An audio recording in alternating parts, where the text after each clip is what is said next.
it's Raquel here. Welcome to Women Living Torah. We are on day 2 of making our own sourdough starter from scratch. I made day 1's video yesterday, and I'll put that video in the description box in case you missed it. But we're essentially doing the same exact thing that we did yesterday for day number 2.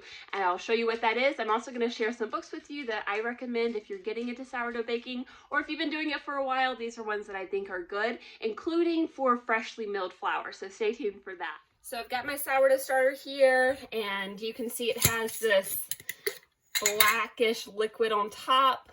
Totally safe and okay. So we're just going to take equal parts flour and water. So once again, I'm using whole wheat flour, dumping that in there. This is 1 cup.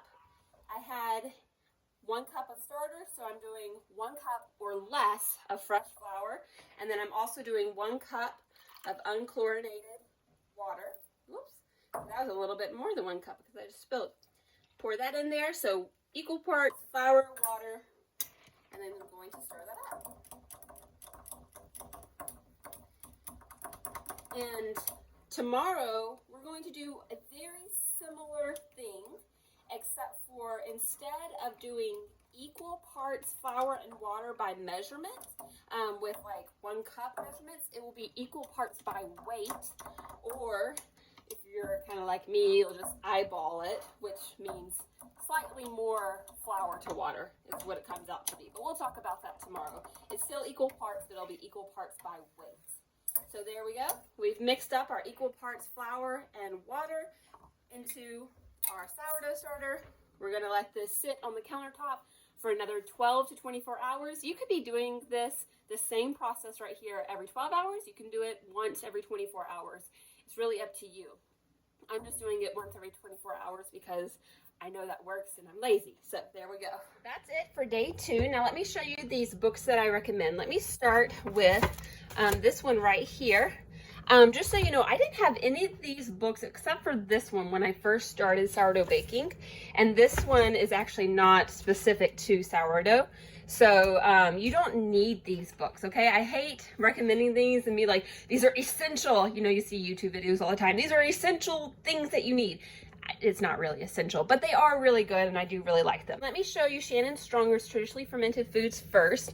Now this book has more than just sourdough starter and that kind of thing. She has all kinds of fermented recipes in here that are really good, and so I recommend this book just for fermentation in general. However, her grain section and her sourdough starter section, what I like about it is that I found that when I was learning sourdough, I came upon all these things by trial and error myself, and here she has it just like written out for you. So you kind of get a head start. You know, you can learn faster than I did because she's telling you all about it. So she talks about how to make your own sourdough starter right here.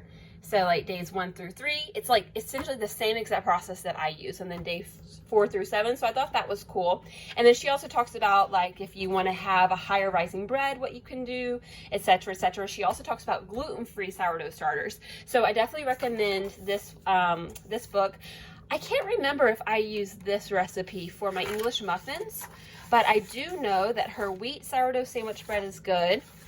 And though this one, the 100% whole wheat sourdough sandwich bread, I like, as well as these tortillas are essentially the same recipe that I follow, although I take out the coconut oil and butter, and then I just use water, and that's all. So yeah, so she has good recipes in here that I can recommend. So I recommend Traditionally Fermented Foods by Shannon Stronger if you're getting to sourdough.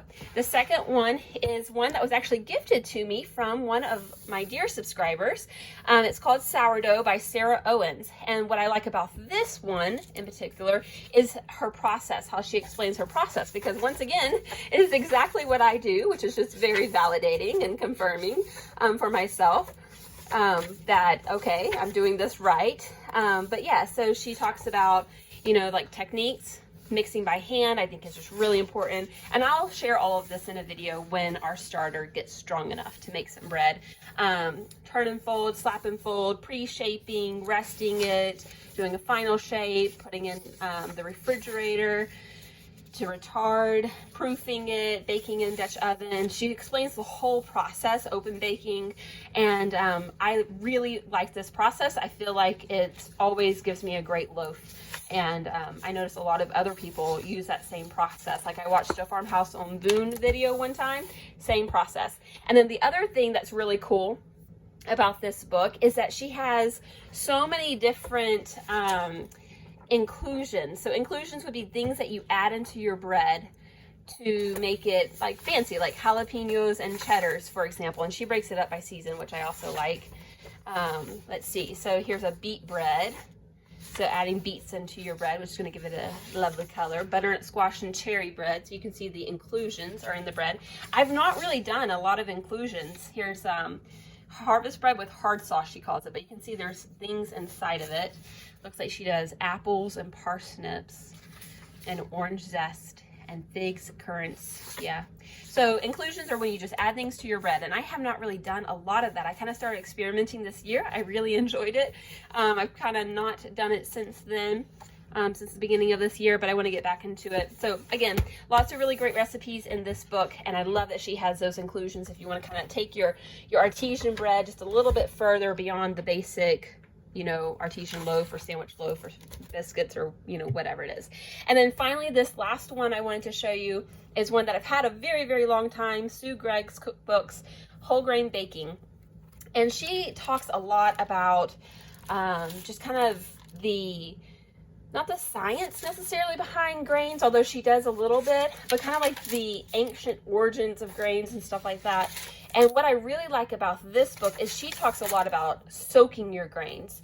And I found that pairing sourdough with soaking was really important for freshly milled flour. Now, I have not freshly milled flour in, it's been a long time. It's probably been at least, you think my second born is 7, so it's probably been at least 5 years or so since I have done freshly milled flour.